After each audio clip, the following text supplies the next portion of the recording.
В городе Гагра в ходе проведения оперативных мероприятий с сотрудниками УКОН МВД был задержан Гумба Денис Сардионович, 1990 года рождения. В гражданском обороте Республики Абхазия наркотические вещества, оружие либо боеприпасы. Что-то таковое имеется при вас?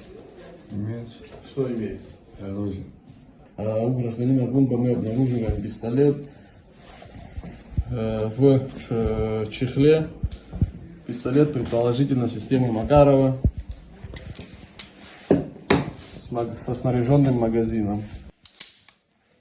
Экспертами установлено, что изъятый пистолет является переделанным кустарным способом из охолощенной модели ПМ-СХ в боевой, технически исправен и пригоден для производства выстрелов. Патроны также являются боевыми. По факту незаконного приобретения, хранения и ношения огнестрельного оружия в отношении гражданина Гумба по части 1 статьи 217 Уголовного кодекса Республики Абхазия отделом дознания УВД по Гагарскому району возбуждено уголовное дело и избрана мера пресечения в виде подписки о невыезде и надлежащем поведении.